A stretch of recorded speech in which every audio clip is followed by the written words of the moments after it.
Eu fico um pouco nervosa, tá, Meide? Fica tranquilo. Então tá bom, obrigada. Tá bom. Tá. Experiência. Não, eu sou o apresentador esse aqui. Pode ir? Pode. Então tá bom. A gente tava conversando ontem. Opa, agora eu errei. Tudo isso é pra errar. É isso. É isso. Oi pessoal, eu sou a Babi e este é mais um Papo de Autor. Hoje o papo vai ser no mundo fantástico. A gente vai ter uma guia e essa guia é uma mineira que sonhava em ser princesa e escreveu vários diários com várias catástrofes. Hoje o Papo de Autor vai ser com a Meide, a criadora de Florentia. Ei! Oi Meide, muito obrigada. Obrigada a você pelo convite, muito animada para o nosso papo de hoje.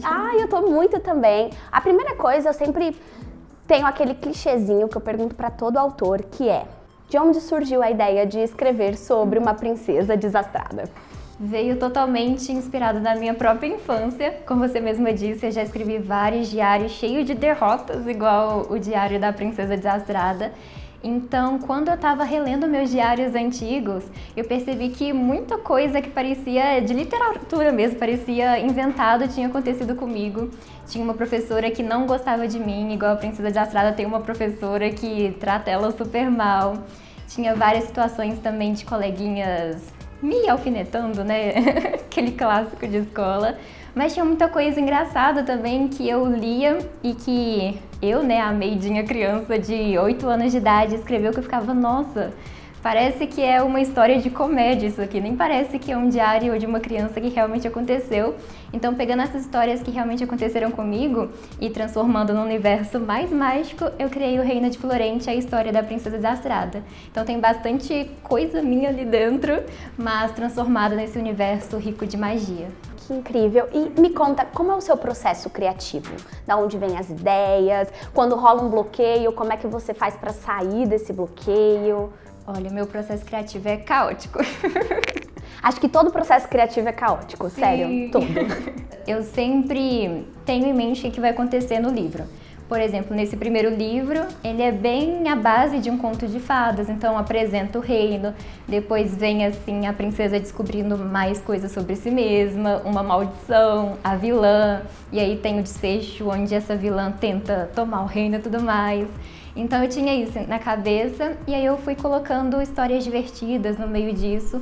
Então eu sempre estruturo a base da história em si e depois eu venho colocando humor, colocando as piadinhas, as referências também, que eu uso bastante referências a outros contos de fadas. Então eu vou fazendo assim, primeiro o esqueleto, depois os floreios. Eu queria falar um pouquinho sobre o projeto gráfico, porque ele é lindo. E a gente estava conversando antes de como, quando a gente vai lendo, a gente se sente realmente dentro do mundo fantástico e todas as ilustrações são maravilhosas. Eu queria que você contasse um pouquinho como foi trabalhar em parceria com uma ilustradora para poder criar a Amora e todos os outros personagens. Foi incrível. A Renata de Souza, que ilustrou tanto esse primeiro livro quanto o segundo que está vindo agora. A gente trabalhou bastante em conjunto. Por exemplo, quando eu escrevi o livro, eu já colocava certinho como que seria a ilustração, porque o livro é cheio de ilustrações divertidas, então eu narrava, olha, aqui a Amora jogada no chão de jeito dramático, chorando. Mas foi incrível que a Renata conseguia desenhar exatamente em cima dessa descrição super rasa minha, exatamente a cena que eu imaginei. Então a gente fez uma parceria incrível, assim. Já os personagens em si, eu criei todos eles, então eu entreguei todos os rascunhos pra Renata. Aí apresentei pra ela, olha, a Amora assim, ela tem o cabelinho de coração, cabelo roxo, ela usa essa roupinha. O Scorpio, ele tem esse colar, ele usa esse estilo de roupa. Então os personagens, como as características dele fazem parte da história, tem todo uma mitologia, né, atrás do fato do cabelo da Amora ser roxo. Então eu apresentei tudo isso para Renata, mas as ilustrações e situações do miolinho do livro, ela traduzia exatamente o que estava na minha cabeça, eu não fazia rascunho, não mostrei nada pra ela, só tinha a minha descrição. A Amora jogada no chão de um jeito dramático e ela desenhava, nossa, era certeiro. Ai, que ótimo, então nem deu muito trabalho, não ficou aquela coisa de vai e volta, foi muito... Foi muito certeiro. Ela me mandava os rascunhos, aí eu surtava com todo o desenho, tipo, nossa, era exatamente o que eu imaginei. E assim, a gente foi. Acho que não teve nenhum desenho, nem do primeiro, nem do segundo livro, que eu falei assim, ah, não é isso, isso, refaz. Foi tudo de primeira, tudo. O match perfeito, perfeito. E agora é uma curiosidade minha, que todo autor de fantasia ou livro ilustrado, eu sempre me pergunto, tem uma pastinha lá no Pinterest escrito lá, ó, referências, isso aqui, eu olhei uma ilustração, eu olhei alguma coisa e falo, eu quero isso daqui na minha história, eu vou ter que adaptar pra colocar e vou colocar lá. Sempre, eu tenho uma pastinha no Pinterest escrito Diário de uma Princesa Desastrada e subpasta pra cada personagem. Ótimo, é isso. Eu tenho. E agora, eu amo um bastidor, né? Então me conta uma curiosidade ou algo inusitado que rolou enquanto você estava escrevendo ou o primeiro ou o segundo livro. Uma curiosidade bem legal é que o livro teve várias versões. E a primeira versão era completamente diferente dessa história mágica que a gente conhece, porque eu sempre quis que fosse um diário assim, inspirado nos meus diários de infância. Só que sem meu nome, né? Sem ser uma biografia, por exemplo.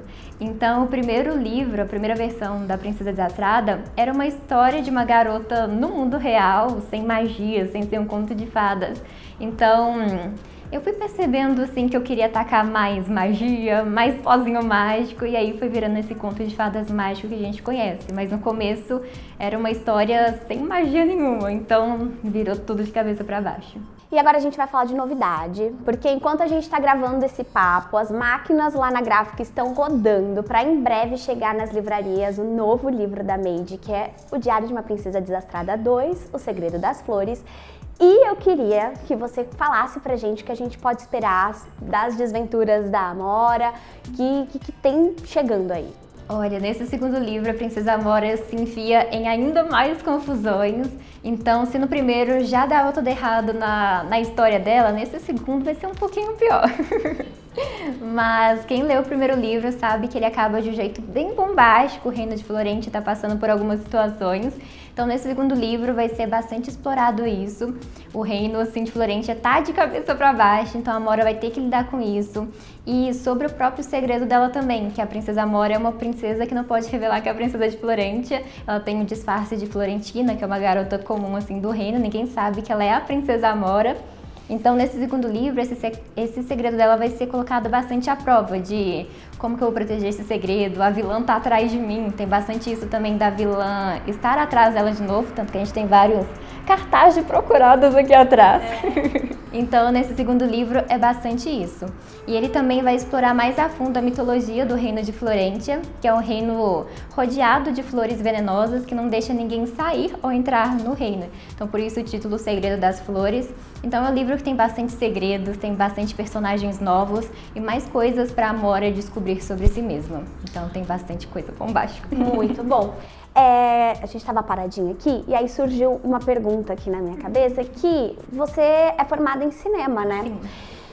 Como a faculdade e tudo que você aprendeu ali no curso, porque eu fiz jornalismo e às vezes é muito fácil algumas coisas, porque a gente já viu uma teoria e usa essas coisas para poder criar os conteúdos e tudo.